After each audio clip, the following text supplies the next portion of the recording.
Good morning, nieces and nephews. It's your Uncle Charters. It is Wednesday morning.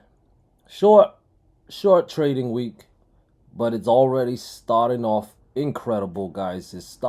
New month, new week, new season approaching, guys. We finally broke down the chop range, and I'm very excited. I'm hoping the contraction phase is over and we have now entered the expansion phase, aka the trend phase. And the way it broke down, well, we broke down that 555 level. It started off intraday breaking down my 559 level. It was a very nice trade idea to short 559 breakdown. And yeah, it led to a very nice move intraday. You guys can see we got the daily chart close below 555, as well as that fib level at 553.4. The market is lingering right around that 550-ish level. It's really, really, really, really nice trade. So if this is truly the expansion phase, as long as 555 and 555 highs holds as resistant, I would recommend us staying bearish. We could get like maybe a little bounce here and there. But overall, I would still be bearish below 555. And if we don't get a bounce and we break down more support levels, great. That's great as well. I have next support at 550 and 548. It's fib level. We break those levels down, definitely more downside is possible. I will only switch back to bullish if we can recapture 553.4 and 555. Now, before I dive more into the charts, there is something I want to talk about, and it has to do with what one of my top traders have been talking about. One of my top members, as you guys know, Only Major Moves. He's really, really great trader. He's been with me for many years now. He is legitimately a six-figure trader on his way to becoming a seven-figure trader. Very close. Only Major Move. I apologize if I'm putting your business out there, okay? But this is somebody that support me for a while and somebody that I really respect. I have a members trade idea room. He posts a lot of his trade ideas in this room, a lot of his analysis, a lot of his own charts. Vab, you guys can see Vab doing as well. Vab is another top trader that's in the Discord. But Only Major Move, he's a six-figure trader on his way to being a seven-figure trader. And something he brought up to Uncle is this really cool chart here. He overlaid the 2019 price action, which is the red one you guys can see. And the blue one, I'm assuming, is the now, right? 2023 into 2024.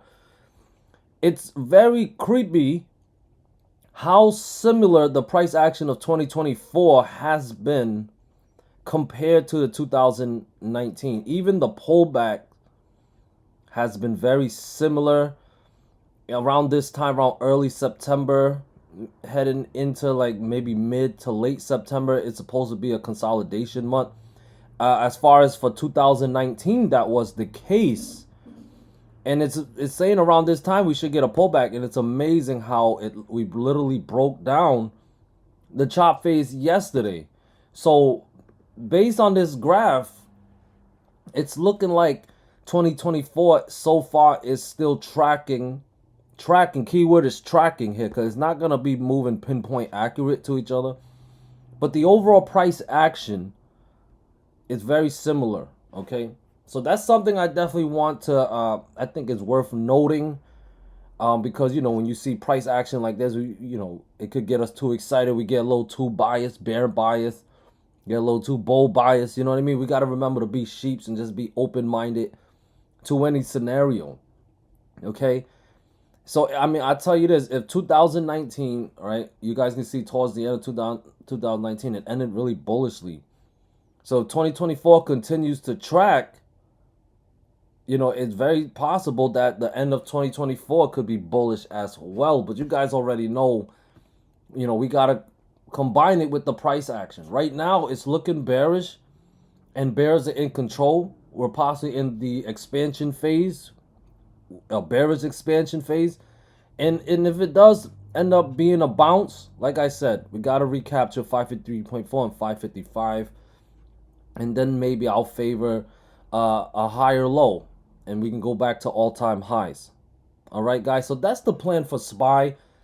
As far as triple Q goes, uh, it's around 459. I got resistant at 460, 462, 464. But the big level is the critical level is at 466, which is a fib level. So I mean, we can take out clear those resistance levels, 460, to try to go for some type of bounce, some back tests of lost levels. But I can't really favor some type of bottom is in unless the critical level gets recaptured. And for me, that critical level is 466. So I'm overall bearish below 466, and I can't switch back to bullish unless the price action tells me to. That would require 466 recapturing, okay?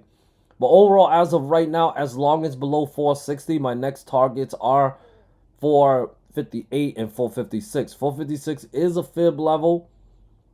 We might get some type of bounce around that level. But if it fails, gap fill time. I have a gap fill around 451.5 in the next fib level, all the way down at 443. All right, so stay bearish below 460. I'm overall bearish below 466, but stay bearish below 460 to see if we can go hit those lower targets, especially 456 fib level.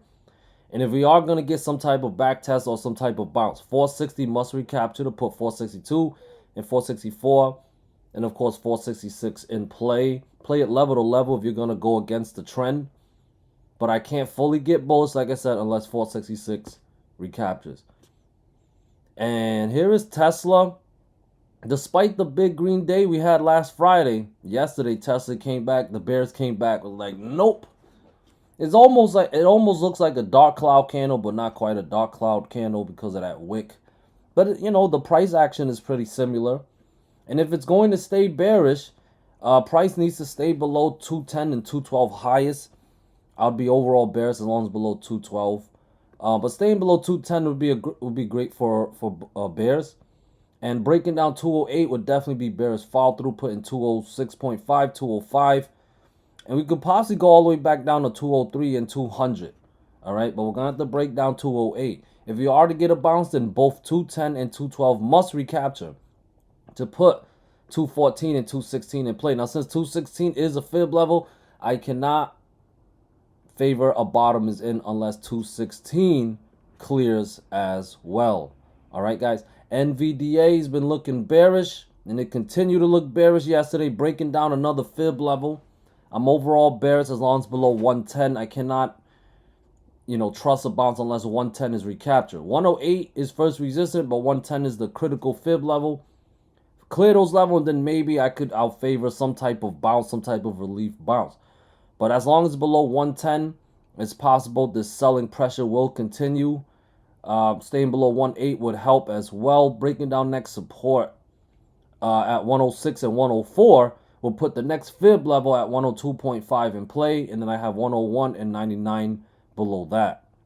Okay, and let's cover IWM. All right. I do have a support level at 213. That is a fib level with another fib level at 211.88.